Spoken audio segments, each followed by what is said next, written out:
situación. Por eso es que el día de hoy hemos invitado al señor Luis Contreras Reyes, quien es asesor político y de seguridad y ha sido parte del equipo del presidente Nayib Bukele. Gracias por acompañarnos. Bienvenido. Buenas noches, un gusto. Y también, si me permite, presentar también al alcalde de San Juan del Lurigancho, Jesús Maldonado. Gracias también por estar aquí, porque vamos a también traer eso a la realidad. San Juan del Lurigancho, el distrito con la mayor cantidad de población y donde además hemos comentado hay también mucha criminalidad. Me gustaría comenzar, señor Contreras, si me permite. Cuéntenos un poco cómo estaba El Salvador hace unos años. ¿A quiénes se enfrentaban ustedes? ¿Qué características seguían estos criminales? ¿Qué delitos eran los más frecuentes? Sí, evidentemente las maras y pandillas en El Salvador crearon un músculo criminal que tenía una operatividad ya transnacional. Inclusive las células pandilleriles de El Salvador enviaban ya dinero, remesas a los pandilleros en Estados Unidos. Es decir, a través de la extorsión, como le llaman el cupo aquí en Perú, lograron un poder económico que logró permear muchas instituciones públicas, compra de voluntades, a tal grado de que en el 2015 El Salvador llegó a ser el país más violento del mundo, con 107 asesinatos cada 100.000 habitantes. Y 10 asesinatos cada 100.000 habitantes es epidemia de violencia considerada por la Organización Mundial de la Salud. Es decir, estábamos ya en un estado fallido.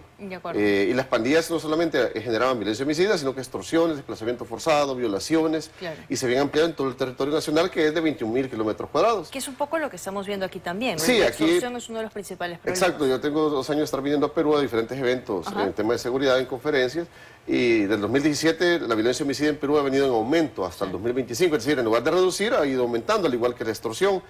Mira, para resumirse que el tiempo es corto, toda política criminal puede trasladarse a otro país, tropicalizarse y focalizarse.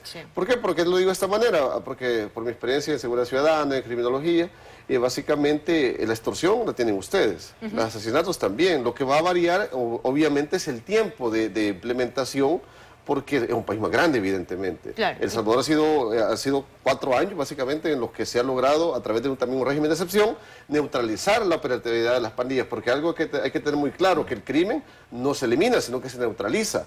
Al poner leyes blandas, laxas, como a veces comúnmente pasa en gobiernos de izquierda, comienzan a germinar nuevamente. Claro. Nosotros aquí nos enfrentamos a organizaciones criminales nacionales, extranjeras, ecuatorianas, brasileras, venezolanas, en fin. Y ustedes, me decía, tenían 2 organizaciones, ¿no? Sí, que tal vez los más fuertes de la pandilla 18 y la MS-13. De acuerdo. Exacto, sí. Alcalde, en su distrito, nada más, ¿cuántas organizaciones criminales han logrado identificar? O sea, hablamos de una diferencia abismal ahí nomás. Sí, son naturalezas totalmente distintas. Obviamente que El Salvador lo miramos con un entusiasmo de poder lograr lo que tienen el día de hoy. Sin embargo, la naturaleza del Perú y la naturaleza de Lima, la metropolitana, es totalmente distinta, porque vamos, en San Juan del Lurigancho desarticulan una banda e inmediatamente se están, digamos, inaugurando otras 2. Nacen muy rápido, se fusionan muy rápido, porque también son parte, digamos, de familias, son parte, digamos, de redes de organizaciones alrededor, digamos, de comercios, entre otras cosas.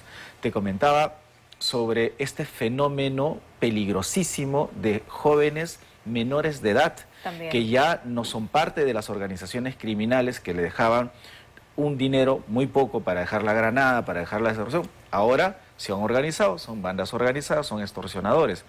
También hay los hijos de extorsionadores, de traficantes, que han tomado, lamentablemente, calles en donde no solamente es la extorsión, déjame decirte, por lo menos en mi distrito, a comerciantes. Ahora están yendo hacia ocupar espacios públicos. Te pongo un ejemplo.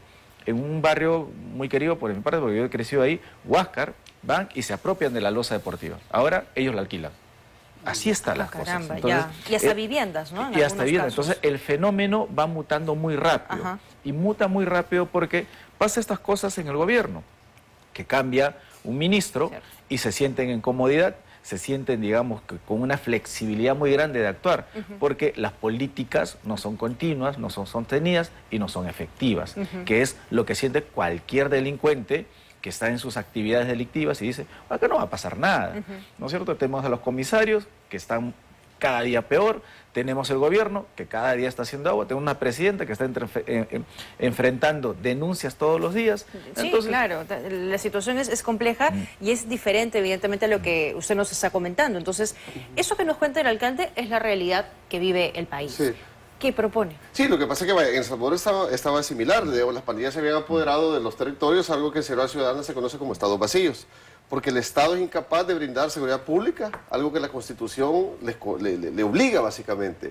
Lo que pasa es que allá se eliminó la impunidad. Es muy distinto lo que dice el alcalde, es lo que pasaba en El Salvador. Es decir, que atrapaban a unos pandilleros y los otros se volvían a reconfigurar. Sin embargo, como la política criminal, el plan control territorial del presidente, o sea, fue tan contundente que también hubo una reestructuración del Estado, una adecuación al marco legal. Claro. Se incrementaron las penas, por ejemplo, dar tatuajes a los hijos pandillas también es un delito, antes no, es decir, es un abanico, un andamiaje de diferentes aristas, no solamente es la persecución. Pero porque lograron también tener ya en las elecciones parlamentarias un respaldo mayoritario, pero eso voy. Y lograron además retirar a los jueces de la Corte Suprema, entonces, claro, teniendo de alguna manera el control total, les permite marchar adelante su plan. Al inicio no era así, en el 2019 cuando el presidente estaba solo, básicamente no tenía asamblea legislativa.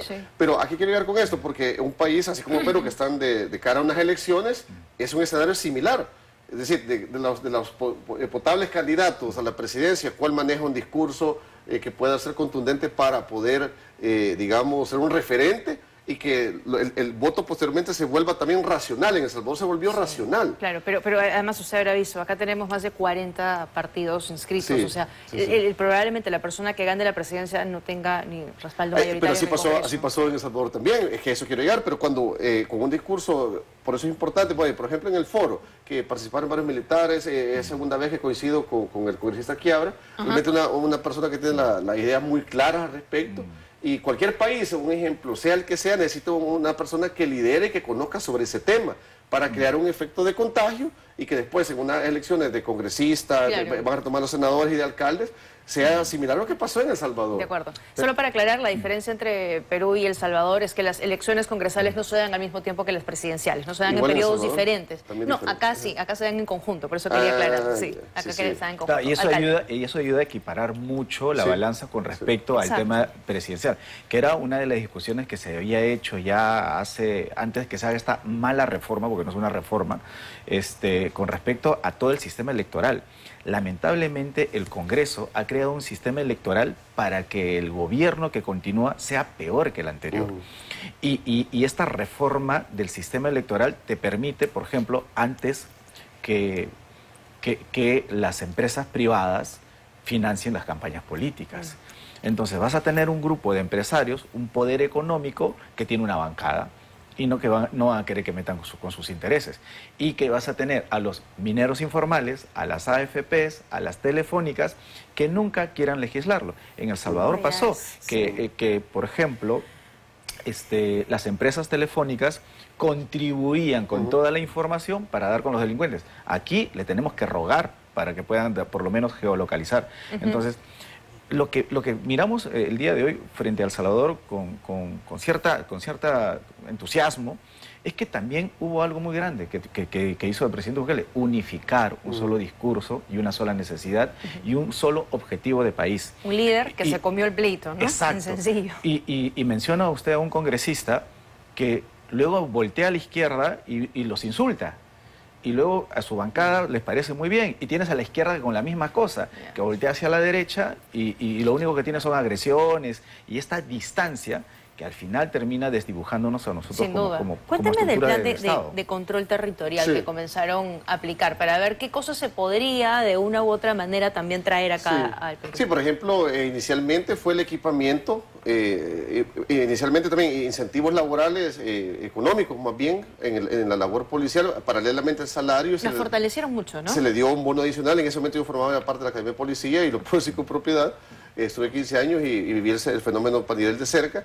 También el equipamiento, cascos tácticos, compra de drones con sistemas infrarrojos. Lo que siempre hablamos. Porque a lo que voy, y también la parte comunicacional es sumamente importante. ¿Qué aspecto?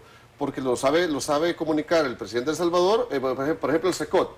Es decir, es emblemático porque las pandillas durante más de casi 30 años representaron el cárcel criminal en El Salvador, y ver los subordinados sometidos al SECOT es una esperanza de decir que el bien puede vencer al mal. Cuando la política obviamente se logra conjuntar en un bien común para beneficiar a la población civil que no es delincuente. ¿Y qué responden, por ejemplo, no sé, a las críticas que hay frente a las formas en las que han logrado su objetivo, ¿no? De juicios sumamente rápidos, personas que han sido encarceladas injustamente, algunas de ellas que han terminado saliendo, y en fin, una serie de procesos y hasta violaciones a los derechos humanos que han sido parte de eso. Vaya, pero cuando dicen violación de derechos humanos, siempre las ONG de derechos humanos lo mencionan de una forma bien... porque acá también siempre es parte del debate. Pero a lo que voy, pero ¿cuál es violación? Es decir, deberían de puntualizar, porque el SECOT es una cárcel de máxima seguridad. Estamos hablando de pandilleros de máxima seguridad. Es como cuando Estados Unidos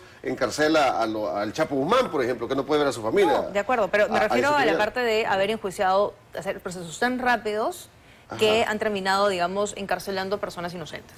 Pero es que eso ha sido con el régimen de excepción. Siempre, a nivel de operatividad policial, siempre hay un margen de error, es decir, la captura. Ahora, obviamente, se acrecentó porque la captura fue masiva. ¿No? Un ejemplo les pongo para que comprendan también los televidentes cómo funciona la detención a nivel policial.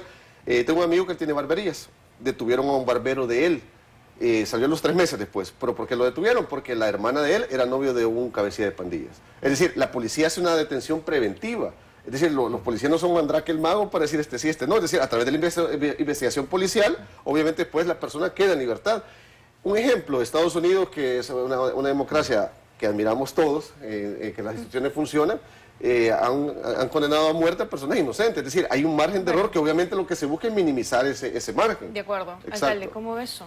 Mire, hay dos cosas que ha hecho El Salvador que bien pudiéramos hacer nosotros, aprovechando que pronto vamos a tener un nuevo presidente. Y es que ellos han hecho bien sus fases, las etapas, para poder lograr... Son muy claras, claro, ¿no? Sí. Etapas que no han sido interrumpidas y que nosotros interrumpimos a cada, digamos, designación de nuevo gabinete. Y que una de las etapas era, obviamente, ya la captura de los delincuentes. Pero antes de eso, el fortalecimiento de la policía, leyes claras, estructura, infraestructura, tecnología, entre otras cosas. Nosotros, lamentablemente, avanzamos un paso y retrocedemos 2. Otra de las cosas importantes que pudiera hacerse también, y espero que el próximo gobierno ponga interés, es que las municipalidades son los grandes aliados en la lucha contra la criminalidad, en el concepto del orden, en el concepto de la prevención y en el concepto de la disuasión. El Salvador, el centro de Lima, El Salvador, era menos que un mercado, ¿no es cierto? Entonces, ¿qué es lo que se hizo primero? Formalizar a las personas, ponerlos en buen puesto, reestructurar todo su centro histórico, construir espacios, digamos, de desarrollo económico y microeconómico formales. Acá tenemos centros comerciales donde todo te vende robado y sabemos que está robado. Las 50 que están en Comas. Cualquier repuesto que te roben, los vas a encontrar ahí y funciona a vista y paciencia. San Jacinto, hasta ahora nadie lo cierra. Sí, entonces, sí. Y nosotros no podemos hacerlo a esto. ¿Cómo trabajaron con los alcaldes? ¿Cómo trabajaron con los municipios? Se trabajan conjuntamente. Por ejemplo, en mi otra experiencia he trabajado con 2 alcaldes del partido del presidente. Y eso es lo que dice el alcalde de San Juan, es muy cierto. No solamente con los alcaldes, sino que a través de ministerios se logró erradicar también la burocracia que tarda demasiado a veces en los procesos, no solo en política criminal, en desarrollo social, por ejemplo. Es decir, es más fluida la información y las acciones son más inmediatas. Es decir, esa burocracia se desapareció. En todos los países latinoamericanos se tiene esa mala experiencia de que se hace una solicitud y a los 3, 4 meses responde el Estado o no responde. Todo eso desapareció en El Salvador en cuestión de horas, cuando la población denuncia, no solamente con las pandillas. Un ejemplo, allá se pelean en el tráfico, lo graban, en cuestión de 2 horas ya están detenidos por la policía. Se ha logrado una efectividad que antes no se tenía. De acuerdo, porque además la situación de El Salvador, muchas de las cosas que vivían allá son las que nosotros hoy vivimos, ¿no? Y se es que llegó si estábamos antes nosotros.